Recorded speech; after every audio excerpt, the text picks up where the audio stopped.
Hello everybody, welcome back to Yoba TV. If you're new here, you're welcome. Kindly click that subscribe button on your screen, like, comment, and share this program.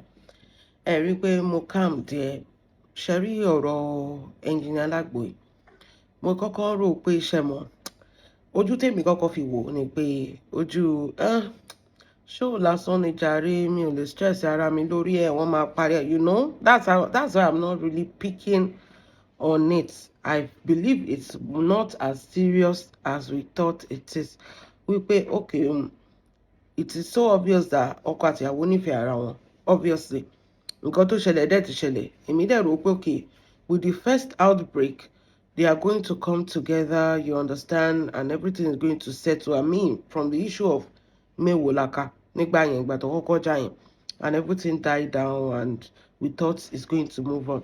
Now, fast forward to today, this issue is still on ground. Honestly, you can see that a lot of bloggers don't even want to pick on it because they feel like it's a small issue that will be settled. If you notice that, nobody really wants to take note.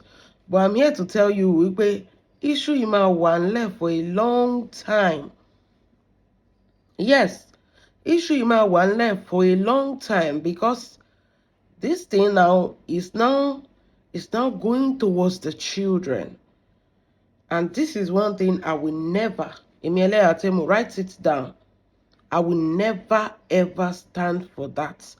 I always thought that it's between the husband and the wife, you understand, and all of that.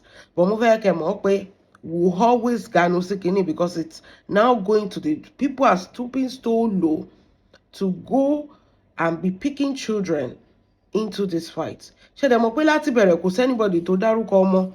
It's always ó fẹ́ yàwó kejì, ó ṣe kíní kan kò tọ́jú ìyàwó ẹ̀, kíní kan kò sọ fún ìyàwó ẹ̀ kò tó fẹ́ yàwó kejì. But now, moving back to kó má sanwó school fees, kó má tọ́jú àwọn ọmọ ẹ̀, èmi rí i pé that is even low for anybody to even say. Number one, that is the wrongest thing anybody can say. Because I feel like, àwọn ọmọdé yóò ṣe now. And for the fight of the father and the mother, it's already affecting the children. Now, you saying the man should not take responsibility, I feel 100% offended. Because if the children can listen to this, they will be reading everything now. I'm now trying to even picture everything now. Bó dẹ̀ bímọ mẹ́rin fún Akim. Ẹ̀yin sọ pé kò níṣẹ́ lọ́wọ́ bímọ mẹ́rin. Akim kan ló ń dà sí ni. Òun kọ́ ló sọ pé òun fọmọ mẹ́rin. Àbí? Ọkùnrin kan ló ń fóbìnrin lóyún ni. Ṣé Adésọlá fúnra rẹ̀ ló ń fúnra ẹ̀ lóyún ni? I mean, the things that we say to justify the actions of men. Adésọlá kọ́ ló fúnra ẹ̀ lóyún náà. Akim ló fún lóyún náà. There was plan between them.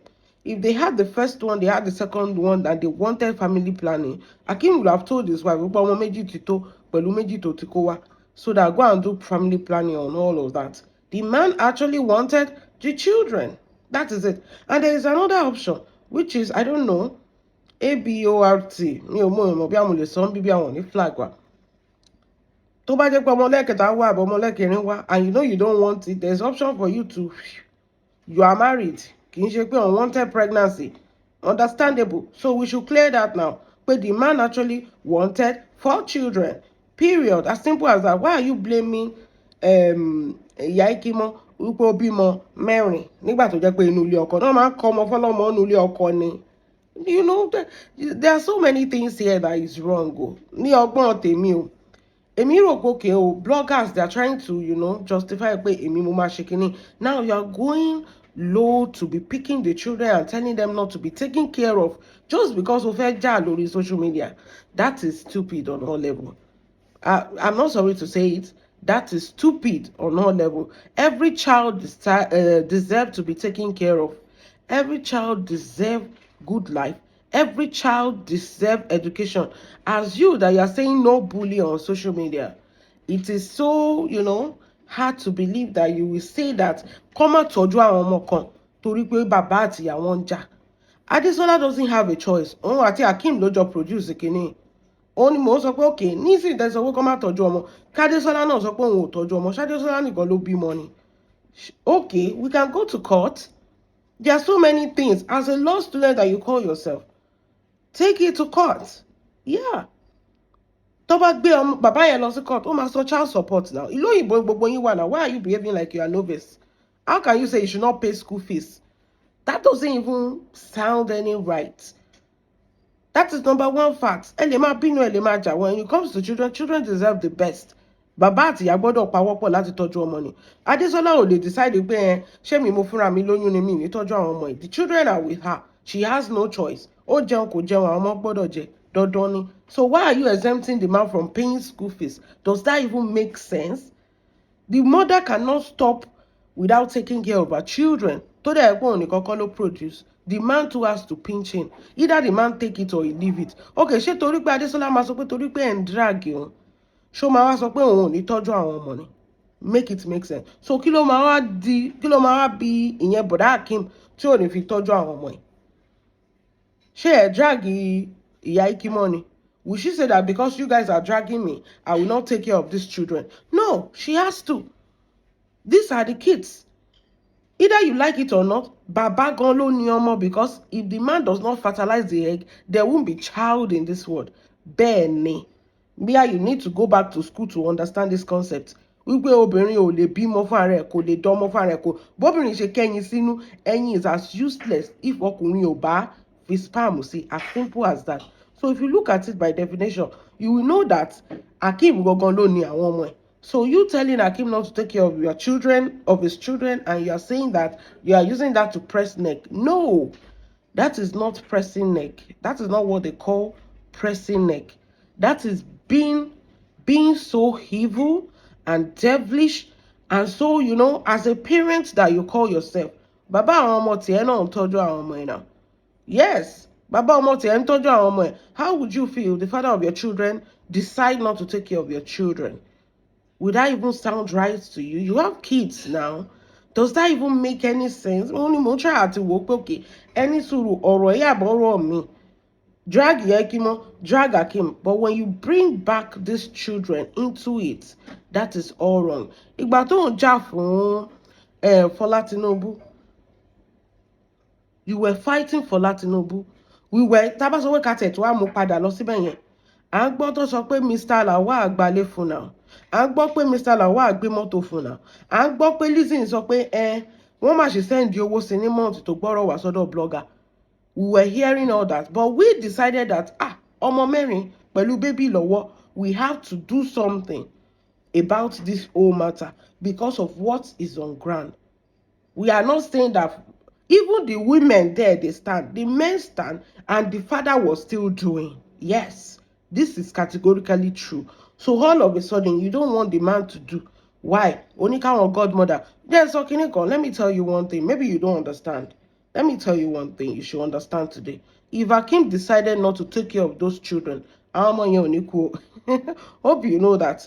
Yes, Akeem ló dẹ̀ máa regret ẹ̀ lọ́jọ́ alẹ́ tiẹ̀. Kò sí nǹkan tó máa ṣàwọn ọmọ yẹn. Ṣé o ti gbàgbé pé social media la wà? You are a person that use social media very well. You've used social media on an issue like this before, and we all stood up for the person. Tọ́mọ yẹn fi di èèyàn tó nílé lórí lẹ́nìí. You've used social media before, and we are going to use it again. Mr. Akeem, let me tell you, either you take care of your responsibility on your children. I'm not talking about the marriage now. Ó bàjẹ́, ó dúró, àárín ẹ̀yin méjì tó wà. Kò sẹ́nibọ̀dì tó lè influence pé kí Farida padà sọ́dọ̀ ẹ̀. Kò dẹ̀ sẹ́nibọ̀dì tó lè force ẹ̀. Kò dẹ̀ sẹ́nibọ̀dì tó lè force ìwọ náà láti fẹ́ Farida. Àárín yín ló wà. But ṣe ra àwọn ọmọ yẹn, let me tell you one thing. Ó ní kí àwọn godmother lọ tọ́jú wọn. You are a social media person. You know how this social media works. You are going to force people to do it because we've done it so many times. Bẹ́ẹ̀ni, children will never go hungry when we are there. Bẹ́ẹ̀ni, it's never going to be possible.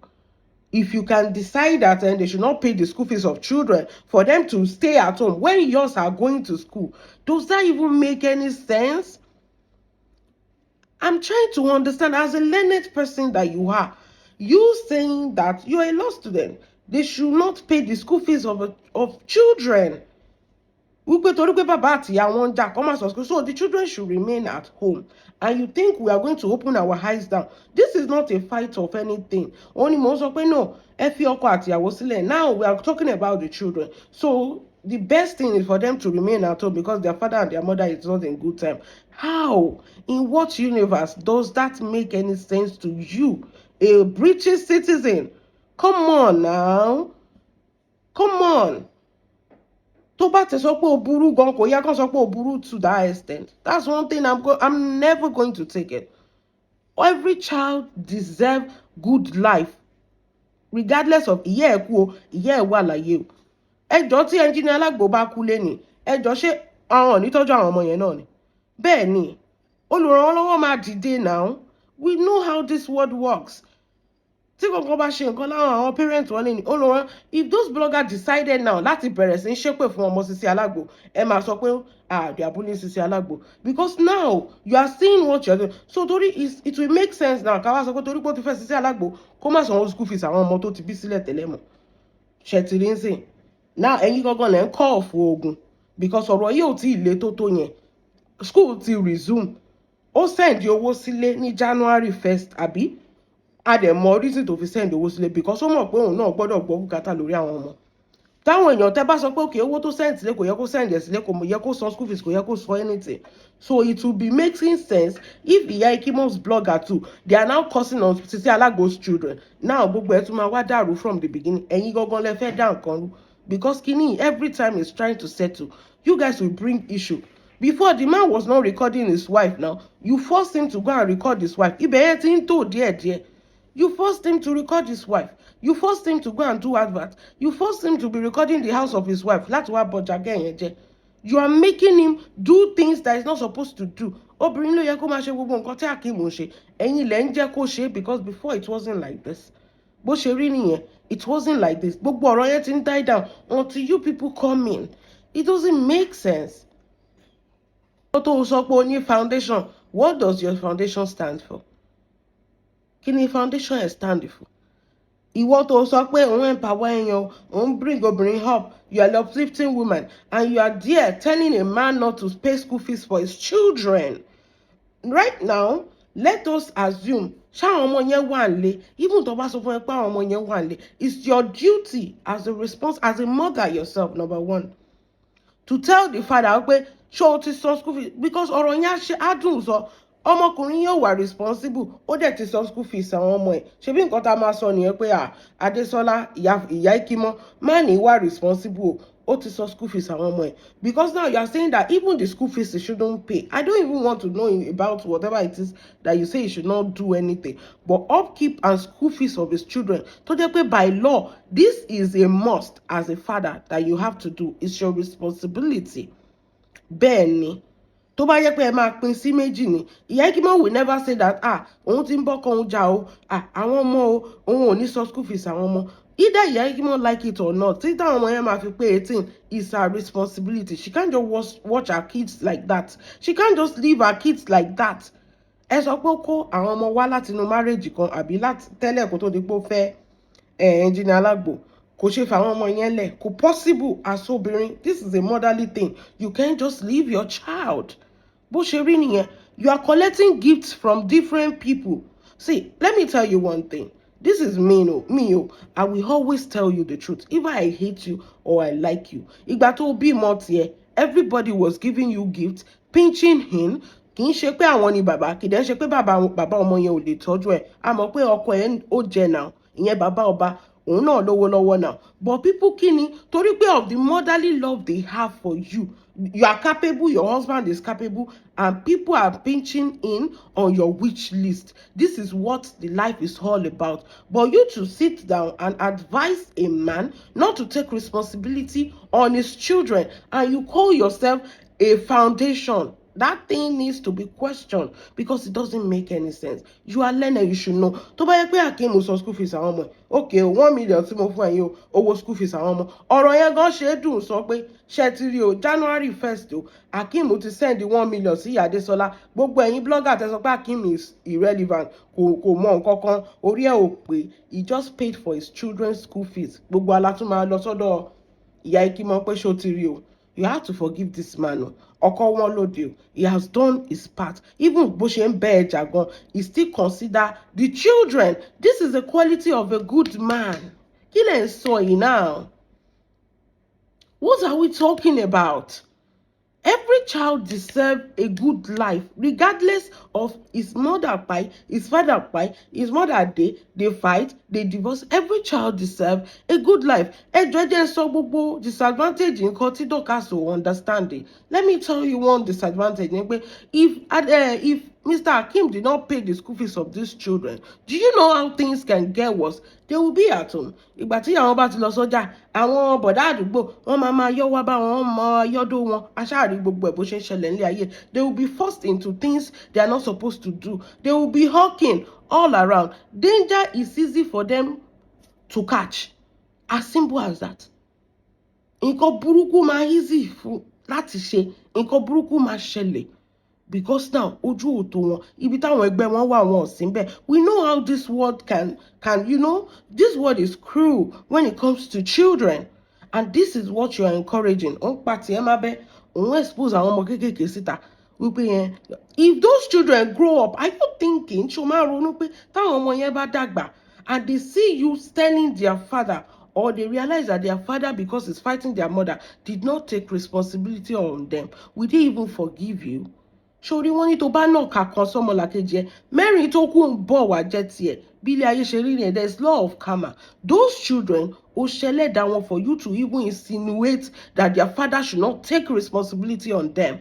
Ó ti ṣẹlẹ̀ dá àwọn ọmọ mẹ́rẹ̀ẹ̀rin ẹ mẹ́ka méjì tó wà ń bẹ torí ìgbà yẹn lẹ máa bínú. Ó ti ṣẹlẹ̀ dá àti ẹ̀mọ́ ọmọ tó máa sin wá. So Hakim àtọmọ tí ò ṣe tiẹ̀ o àti tiẹ̀ o tí ó bá yẹ pé ìwọ ló ń tọ́jú wọn ò wò ó mọ bí Ọlọ́run bá máa ṣe gbé ọwọ́ ẹ̀ sókè. Ìjà ìwọ àti ìyàwó ẹ̀ ẹ̀yin lẹ́jọ́ mọ̀. But when it comes to these children, ó ní ẹ torí pé wọ́n sọ pé it's not responsible, it's not supposed to take care of a child. You are a child yourself for you to think that way. You are a child yourself. If you think that kò sí marriage tí ò kí ní up and down, èmi àtọkọ mi tá a jọ wà lẹ́yìn for how many years ago? There is a time that it was rough to the bone. There was a time that we are in the house, we don't speak. Kò sí marriage tí ò ní ups and down. Kò sí marriage tó jẹ́ pé ibì kan wà tó jẹ́ pé in fact you would thought that this is the end. But people still pinching. We still pinching for the kids. Sometimes I will cry myself to bed at those times. But my children must not know. Sometimes a lot of things will happen. My husband don't worry, everything will be fine. That is what he keep telling the kids. Even when things are not fine. That is what they call life. For you to think that they should deny some children their humanly right. Ọmọ ó burú o.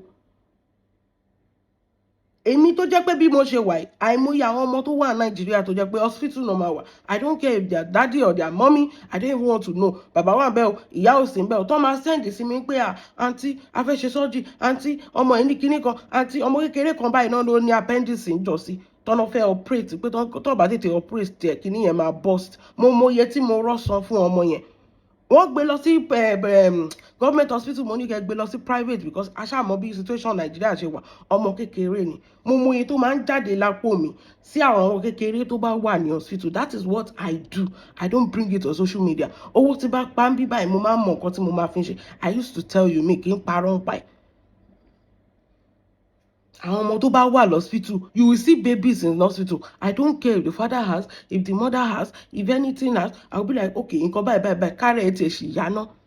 Torí tára èèyàn bá yá ló máa sọ pé okay o, I have a dream, I have this. You literally want to kill the dream of young children just because o fẹ́ jàjà lórí social media. Ìyẹn lọ fà o, tó bá rẹ̀ yàn sọ fún ẹ. If there is a doctor there lọ́la, if there is a nurse there, if there is a pilot there, you want to kill their dream. The father should not take responsibility on those children because you want to can fight on social media. How low can a person be? This is not pressing. This is reality.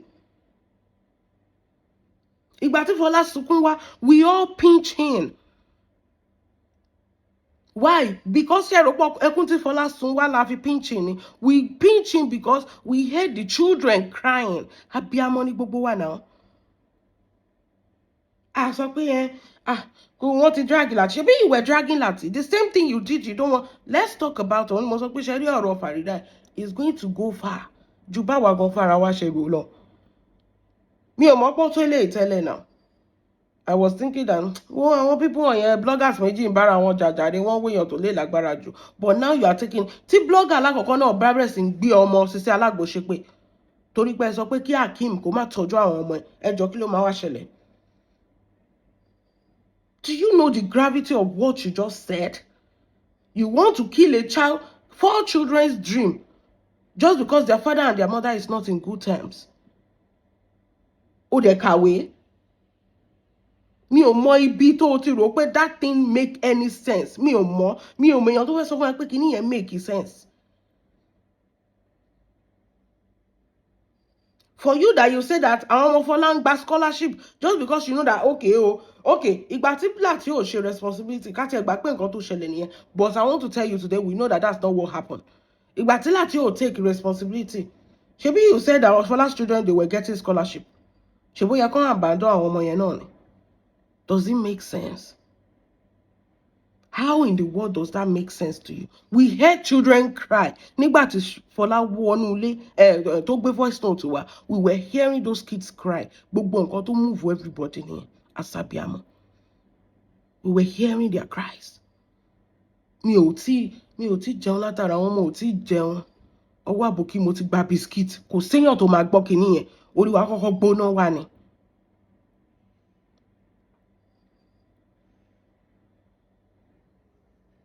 So torí pé wọ́n ti fẹ́ Sisi Alagbo, wọ́n ní mo gbọ́ fídíò woman kan, ẹ má bínú mi ò lè má rántí orúkọ yín. Mo gbọ́ fídíò woman yìí. So tó bá tí Sisi Alagbo bá mọ̀ pé bí eléyìí ló ṣe máa kò ṣe dúró sínú first marriage ẹ̀ kò fix ẹ̀. Nǹkan tó fi lé ẹ kúrò ní first marriage ẹ̀. Farida has the right to be angry or to leave or to do anything. Nobody is innocent here. Ká sọ pé okay, the most innocent person is Farida because kíní ìbá lójijì ni. This is a shock. Ẹ wo nǹkan tó ṣẹlẹ̀, ẹ jẹ́ fún yín ní instance kan kò relate mọ́ra o.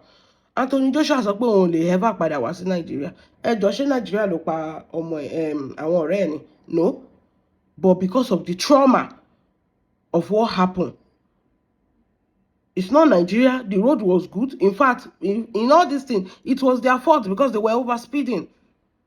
The truck was not even parked on the road. It was parked outskirts. Ọ̀nà yẹn ó tẹ́jú dáadáa. Tí ò bá sí truck ń bẹ̀, mọ́tò yẹn máa sọ̀tì gan sínú igbó ni. Bẹ́ẹ̀ ni, even if there was no truck on the road. Gbogbo wọn ló dẹ̀ ṣe máa kú.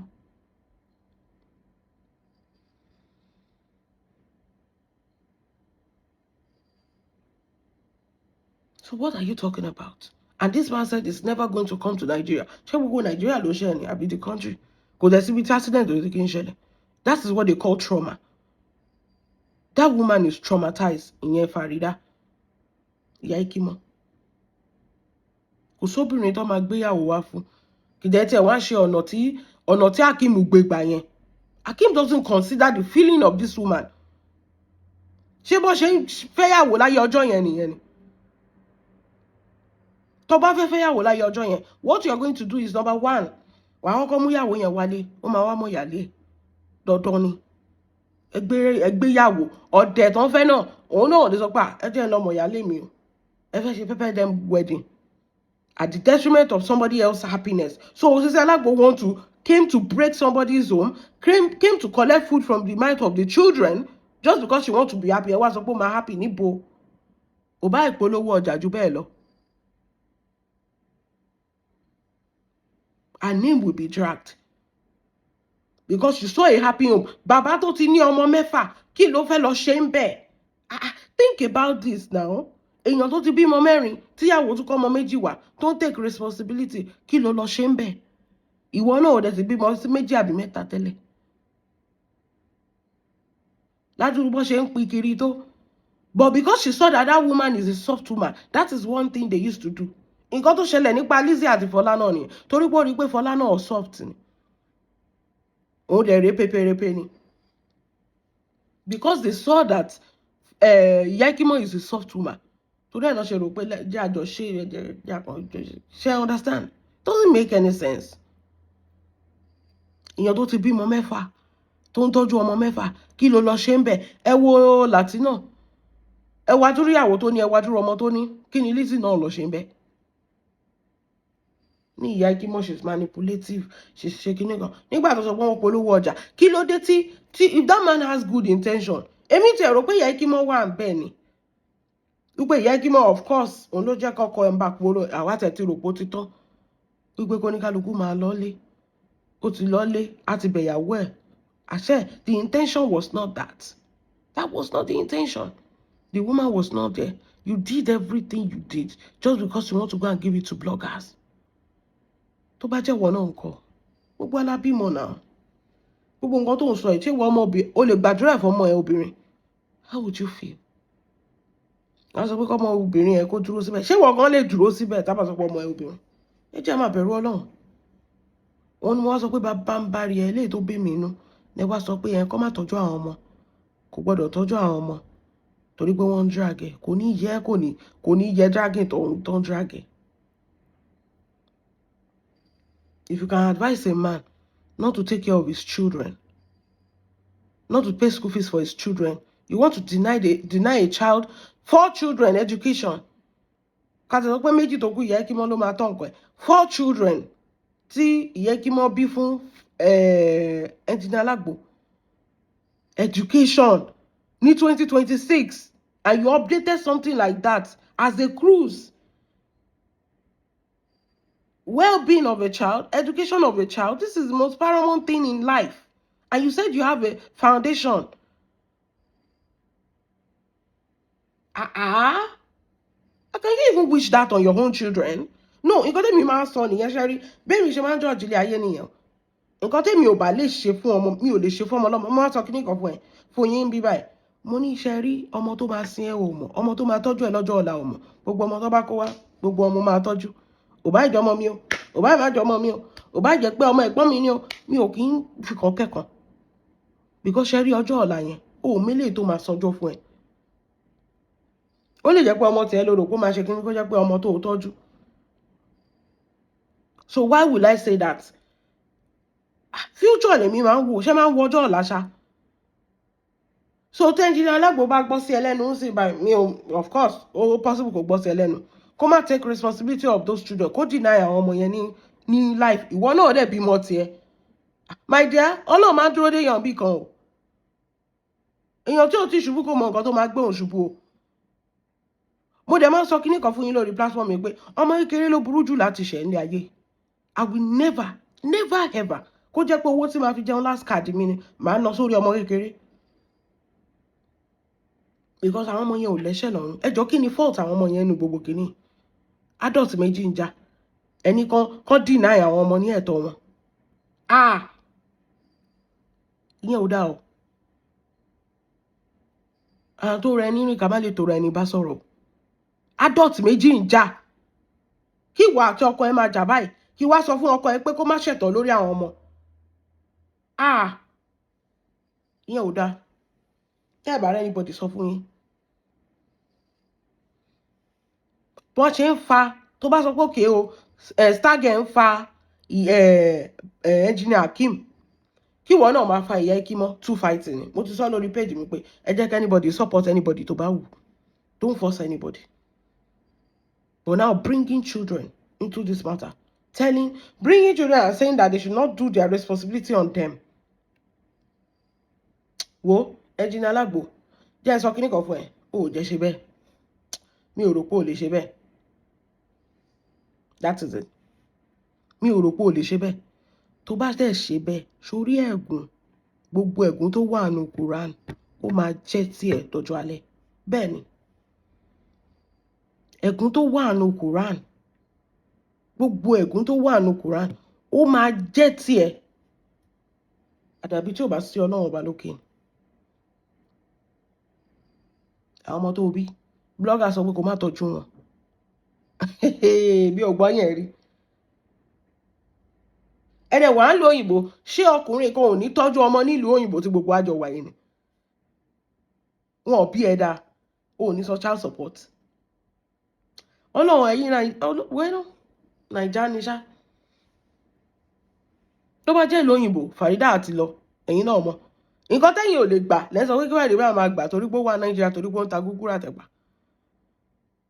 tó bá jẹ́ ìlú òyìnbó Farida lọ àwọn ọ̀rẹ́ mi tí mo sọ fún yín pé most of them single tí mo máa sọ fún yín bíbáyìí dáadáa majority of them kò tiẹ̀ lé tó lè kò tiẹ̀ fẹ́ yàwó kejì disagreement lásán náà nínú ilé tó sọ pé àwọn ò ṣe mọ́ kó tó mọ̀ nǹkan tó ṣẹlẹ̀ wọ́n ti ta lé wọn wọ́n ti ṣá owó ẹ̀sìn méjì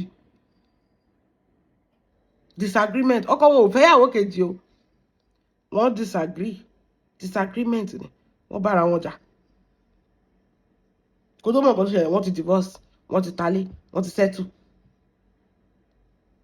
oníkàlùkù ti lọ ọ̀nà ẹ̀ ọmọdé wà ń bẹ́ o bọ̀ wọn bí bàbá yẹn dá kó má tọ́jú àwọn ọmọ ẹ̀ kó má sọ child support kí lẹ fi ń ṣeré ẹ mọ bí ó ṣe ń lọ nílùú òyìnbó ṣe bí ìlú òyìnbó lẹwà ẹ wú bẹ́ẹ̀ dẹ̀ ṣe wá ń sọ Nàìjíríà bíi pé kinní kan nǹkan tẹ́yìn ò dẹ̀ lè gbà o ọmọ tí yín lẹ́mọ̀ ń tọ́jú ọmọ ọlọ́mọ kọ́ má tọ́jú wọn ẹ máa ro nǹkan kẹ́ tó máa sọ this is not fracas anymore this is a child's life 4 children's life. Nítorí pé wọ́n ti drag ẹ̀ tánà ọba drag òun wùwà tán fi ní drag ẹ̀ náà ṣe drag ẹ̀ ṣé òun wùwà bí èèyàn tó ní àpọ́nlé lára ibi báyìí la máa wà mo níṣẹ́ rí story ó máa long torí ń sìn báyìí àti ń get nǹkan tí ò yé wa tẹ́lẹ̀ ó ṣẹ̀ tí wọ́n á yé wa ń sìn ẹ fẹ́ fi ọmọ báyàn jà ní 2026 tó dẹ̀ bí tiẹ̀ tó dẹ̀ ń dúpẹ́ lọ́wọ́ náà pé mo ti bímọ ọmọ bí tèmi ò kinní kan ṣe kinní kan ó dẹ̀ fẹ́ fi ọmọ báyàn jà a dẹ̀ gbàdúrà sọ́nà wọn ọba ẹ jẹ́ má máa gbègún sórí ara yín ẹlòmíì ọmọ lè máa sìn bẹ́ẹ̀ ni èèyàn tí ò bá ṣojúṣe ẹ̀ lórí ọmọ lè máa sìn ẹ jọ̀ọ́ ṣé àwọn ọmọ yẹn máa ríru post lọ́dọ̀ blogger Ọlọ́run I don't understand you people Ọlọ́run I don't torí ẹ̀ mo sọ pé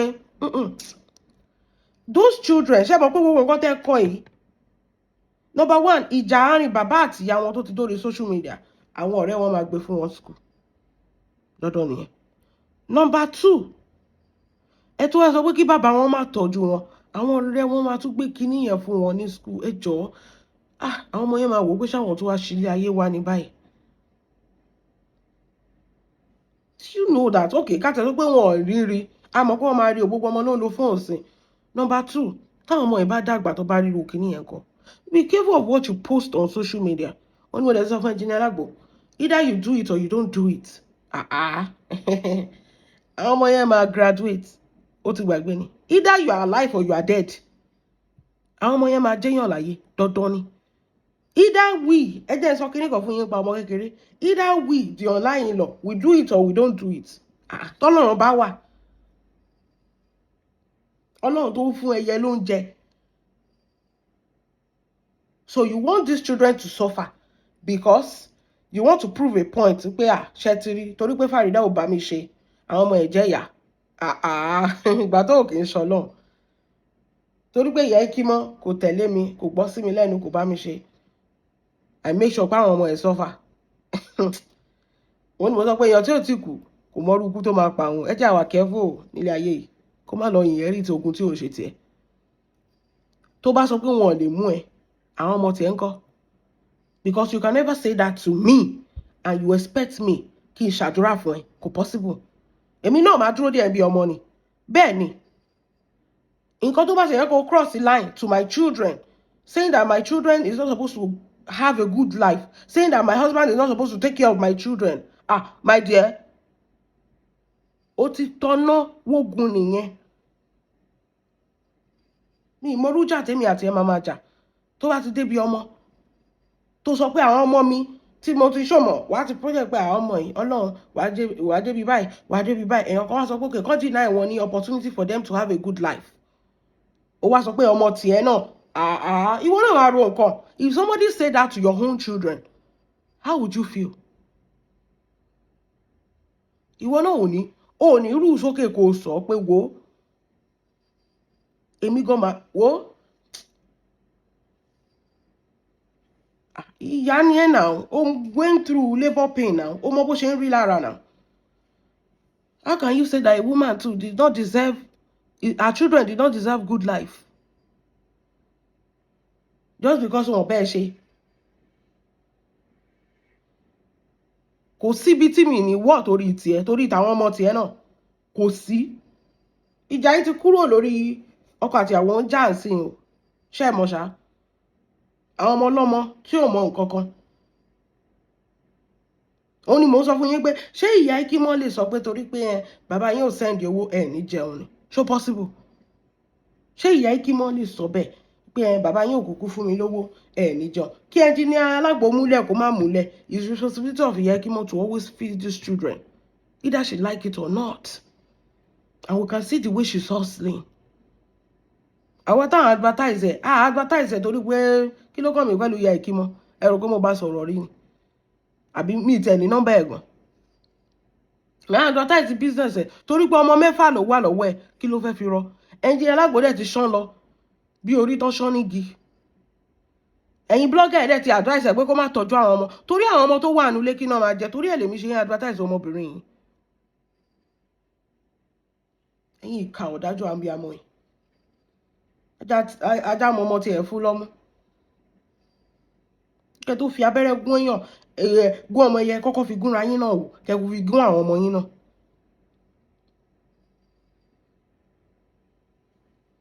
Obìnrin yẹn is hustling every day. Ṣé rò pé torí tiẹ̀ ni? Kí làwọn ọmọ máa jẹ? Tó bá tẹ̀ ń bá ẹnjíníà Alagbo, you want her to forcefully accept this man. Ẹ wá sọ pé obìnrin kan pàgò mọ́kọ ẹ̀ lórí. Tó bá lọ forcefully accept this man tí ò tí ì yọnu ọkọ ẹ̀ tó lọ fi ọ̀tá pìàpìà sí nínú oúnjẹ ńkọ́. Ẹ̀yin náà lè máa sọ pé ó pọkọ ẹ̀. She is not ready. You cannot force her. Nǹkan tó ń pè ní tó bá ready kò sẹ́nibọ̀dì tó máa sọ fún ọ pé kán dúró. Ẹni ẹ̀ ń ṣekúṣẹyẹ. No. Mọ bí sex nǹkan ṣe rí. Ọkùnrin lè máa ní sex fún pẹ̀lú ẹ̀ báyìí kójú ẹ̀ kọ́kọ́ ẹ̀ wà ń bò mí. Bẹ́ẹ̀ ni kí gbogbo máìdì ẹ̀ wà ń bò mí kọ́kùnrin kan dàbò ẹ̀ kó kọ̀ kúrò mẹ́. Mọ bí sex ń ṣe rí. Ẹ sọ pé ó ń gbẹpọ̀n ó gba dọ́gì ó gba gbogbo ẹ̀ ṣe bí ọkọ ẹ̀ ni. Ẹnjíníà Alagbo dẹ̀ wá ṣe mistake kan. Ó yẹ kó make sure pé obìnrin dẹ̀ wà ní soft heart o. Wà á máa wálé kò ń ṣe pé first time tó lọ́dún náà ló máa gbé fún blogger. Wà á máa wálé on a steady. Wà á máa fojú ẹ̀ mọ́ra on a steady. Ṣé kí bẹ́ẹ̀ advertise ọjà ẹ̀ má bínú. Wà á máa gbé jáde on a steady. Wà á máa ṣó mọ̀ ó ní díẹ̀díẹ̀ ló máa wọlé sí lára before you know ó ti fi ilẹ̀. Bọ̀ ẹ̀kan tó lọ́lé náà ló fẹ́ prove sí gbogbo àgbáyé pé you're a good man. A good man don't always prove to anybody that is a good man. A good man doesn't need to prove. The proof is right there. But if you have to give it to a blogger that this is what I'm doing for my wife, I send her 1 million, I help her advertise ọjà, you are not a good man. 1 million ẹgbẹ́ ẹ̀ fún yàn. 1 million Nigeria today pẹ̀lú ọmọ 4 kí ló fẹ́ bọ́?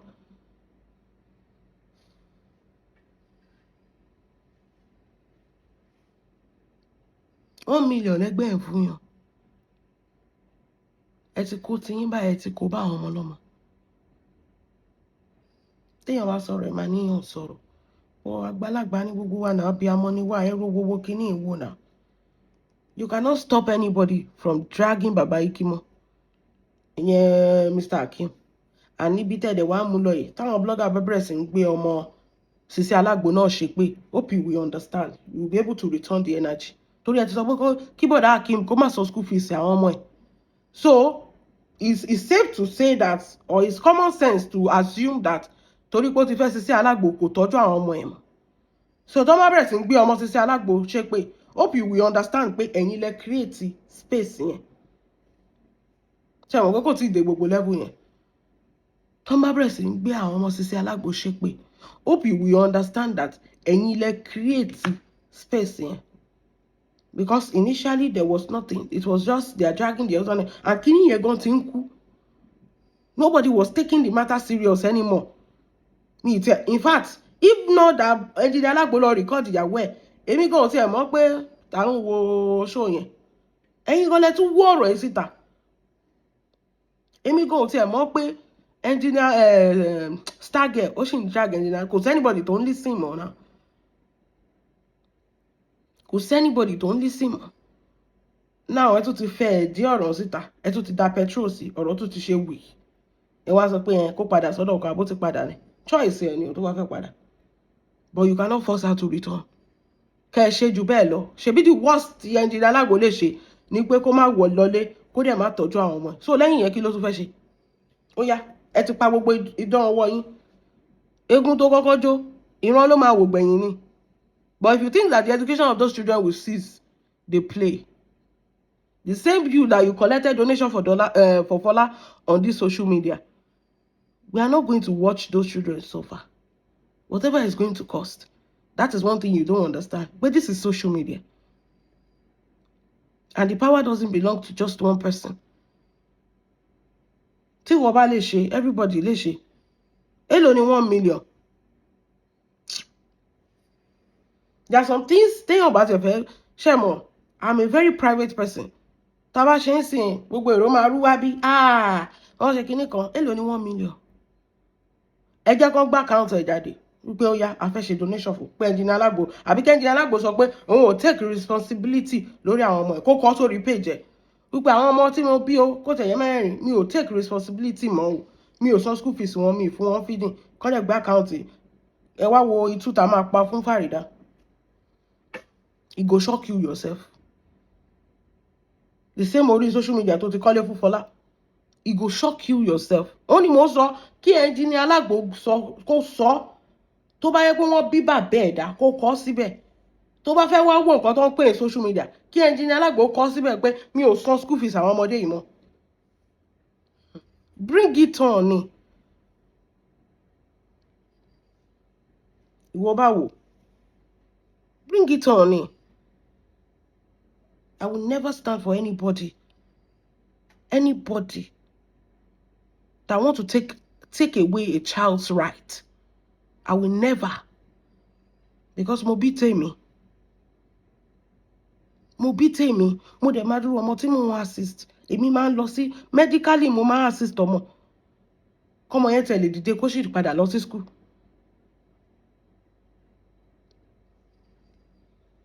Màá sọ pé kọ́ máa ṣe kinní kan. Okay, tọ́wọ́n ọmọ yẹn bá sick. Pé Engineer Alagbo school fees lásán ló sọ pé kọ́ máa san feeding. Ìyá Ikimo ló máa ṣe feeding. Táwọn ọmọ bá sick. Ìyá Ikimo ni tó bá need anything ìyá Ikimo ni school fees lásán ni bàbá máa ṣe ẹ tún sọ pé kó má ṣe ó ní mo sọ pé tó bá ti lè bí Engineer Alagbo kó kọ síbẹ̀ pé I am not taking responsibility on those children anymore and watch how the social media will take control nǹkan tí ò yẹ ni this is what they call social media it go shock you yourself. Wọn ò kì í ṣe nǹkan torí pa fẹ́ pẹ́pẹ́ dem. We don't do that. It go shock you pé àwọn ọmọ yẹn gan a tún lè make sure pé wọ́n kó wọn kúrò Nàìjíríà wọ́n kó wọn wá sí ìlú for better life. Kí ló ń sọ yìí? Mo sọ pé èèyàn tí ò ti kú kò mọ irú tó máa pa òun. Ayé Engineer Alagbo lójú ara ẹ̀ báyìí òun nìkan ni olówó kan láàrin òtòṣì mẹ́fà ní family òtòṣì ní gbogbo wọn. Ayé ẹ̀ nìkan ló dáa. Tá bá kó àwọn ọmọ yẹn wá sí ìlú òyìnbó for better life ńkọ́. Kí ló wá ń sọ yìí? Èèyàn kan wá jókòó síbi kan ó ní kó máa deny ọmọ ní right wọn.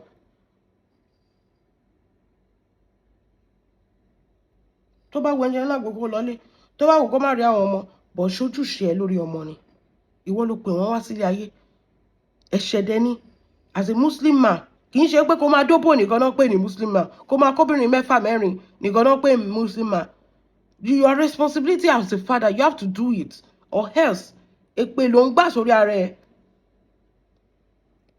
Ọjọ́ tí blogger bá ti sọ fún mi Ọlọ́run tí blogger bá sọ fún mi pé kí n má ṣe ẹ̀tọ́ lórí àwọn ọmọ mi tí mo pè wá sí ilé ayé yìí ọjọ́ yẹn mo máa block blogger yẹn.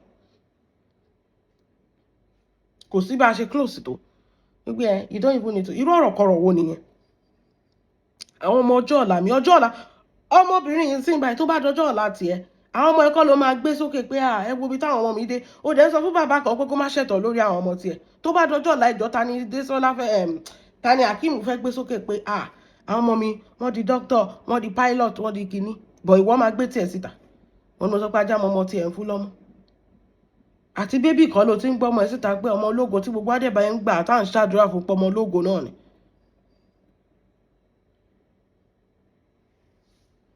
Tó bá dọjọ́ ọ̀la àwọn ọmọ yẹn náà wọ́n máa dàgbà wọ́n máa di ọmọ ológo inú gbogbo náà máa tún dùn pé ọmọ ológo Ọlọ́run ṣe bẹ́ẹ̀ rí bá ṣe ń gbé Priscilla pé Ọlọ́run ṣe o Ọlọ́run sọ ọ́dọ̀ ọmọ ológo mọ́ wa lọ́wọ́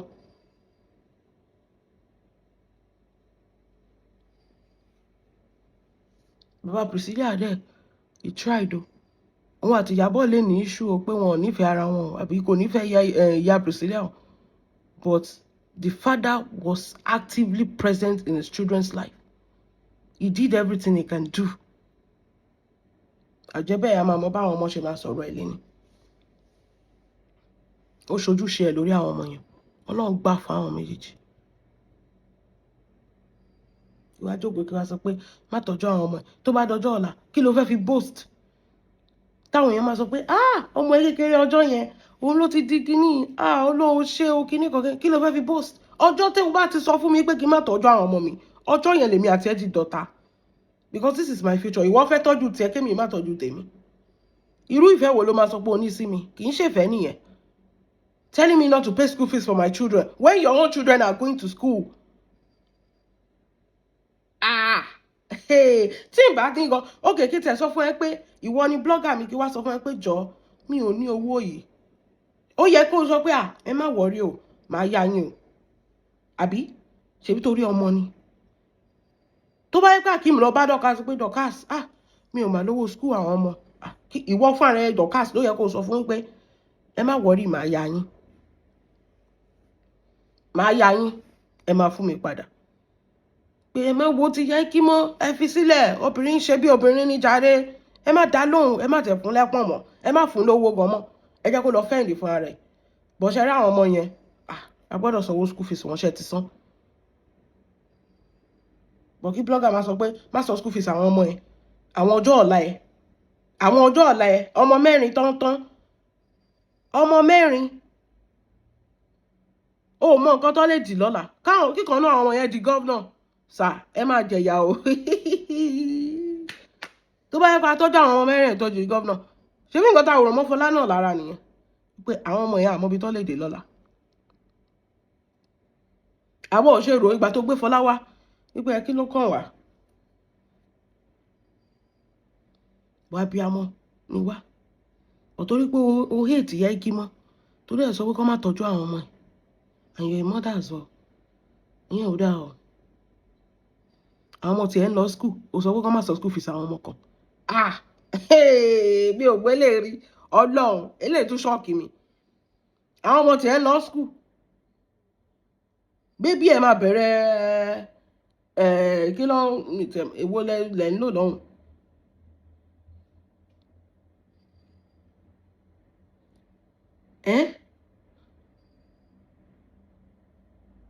Ó wá sọ pé káwọn ọmọ yẹn kan wá lọ school. Okay. Èmi ò bá anybody jà. But ṣe rí ọ̀rọ̀ yìí ó bọ́ sí òdì lára mi. Torí èmi ò kì í fọmọ kéékèèké ṣeré. Ó yẹ kẹ́ mọ̀ wèrè ọlọ́mọ lèmi náà. Mi ò fi ọmọ kéékèèké, mi ò kì í fi ń ṣeré. À ń fọmọ kéékèèké tafa. Tá bá máa bójú ara wa jẹ́ lórí social media. Ara àwọn tó fi ní issue pẹ̀lú listening pẹ̀lú pé tó ń ṣe fáwọn ọmọ lọ́mọ. Tá bá máa bójú ara wa jẹ́ lórí social media kì í ṣe lórí àwọn ọmọ. Ẹ jẹ́ àyà àwọn ọmọ sẹ́yìn. Kì í ṣe lórí àwọn ọmọ. Ìgbà tó bẹ̀rẹ̀ sí ń búlì ẹ nígbà tó wà nínú oyún. We were here standing pé báwo lẹ ṣe máa sọ pé òun náà fẹ́ ṣàfẹ́ bímọ, òun náà fẹ́ ṣe kíní kan. Gbogbo èmi tún gbàdúrà pé gbogbo bí tẹ́ bá gbógun dé Ọlọ́run ò ní gbà fún yín. I was praying for you nígbà tó wà nínú oyún. We don't play with children here. Tó bá ti dọ̀rọ̀ ọmọ, no. Because they are innocent.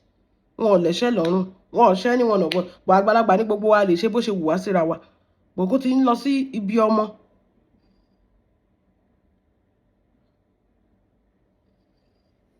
Kò dáa o. Nǹkan tí ò dáa kò lórúkọ méjì. Kò dáa. If you can go that low, that says a lot about you. Just because o fẹ́ jàjà fracas, o fẹ́ win.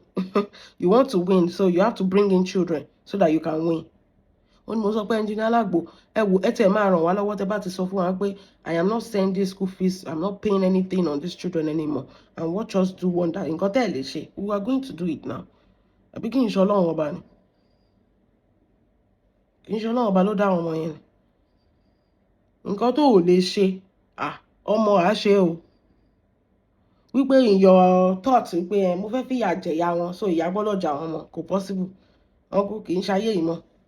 Pé yà máa jà wọn mọ́ yẹn kì í ṣe ilé ayé yìí mọ́.